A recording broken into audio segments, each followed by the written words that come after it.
Voilà, alors pour réaliser une page de base HTML, il vous faut d'abord ouvrir le bloc-notes que vous aurez à partir de démarrer programme accessoire.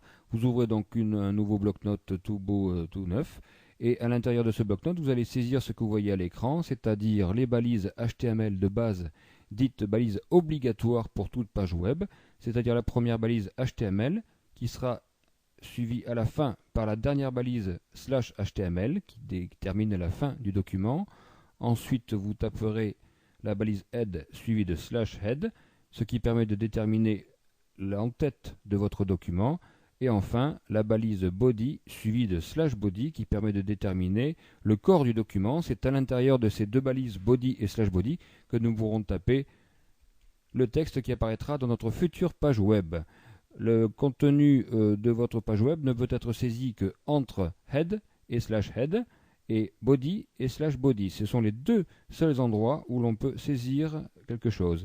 Le head sert essentiellement à saisir des informations qui seront invisibles pour le visiteur de votre futur site, mais bien sûr, c'est là-dedans qu'on mettra beaucoup d'infos pour, par exemple, le référencement. Voilà, une fois que vous avez réalisé ces balises dites obligatoires, vous pouvez saisir n'importe quel texte que vous voulez entre la balise body et body. Et enfin, vous pouvez enregistrer votre bloc-notes sous. Vous allez le mettre par exemple sur le bureau. Je vais donner un nom ici de fichier, je vais l'appeler pourquoi pas index, puisque toute première page de site web doit s'appeler index. Mais bien entendu, je vais faire attention à ne pas enregistrer ce fichier sous l'extension txt. Mais bien sûr, je vais sélectionner tous les fichiers en dessous dans type, de manière à pouvoir saisir à la main l'extension que je veux, HTML. Donc j'ai bien nommé mon fichier index.html. Je pourrais l'appeler autrement que index, mais disons que l'important ici, c'est surtout le HTML.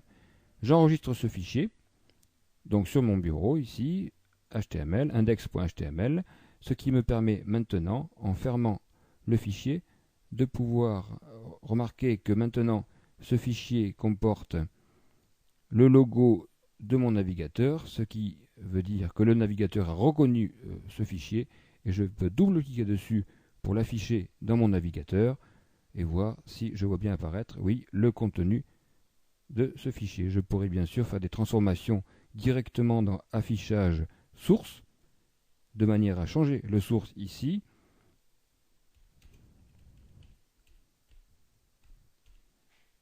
Et vous verrez que si j'enregistre ce source directement ici en fermant le document et en actualisant l'écran, je vois bien sûr apparaître le nouveau texte.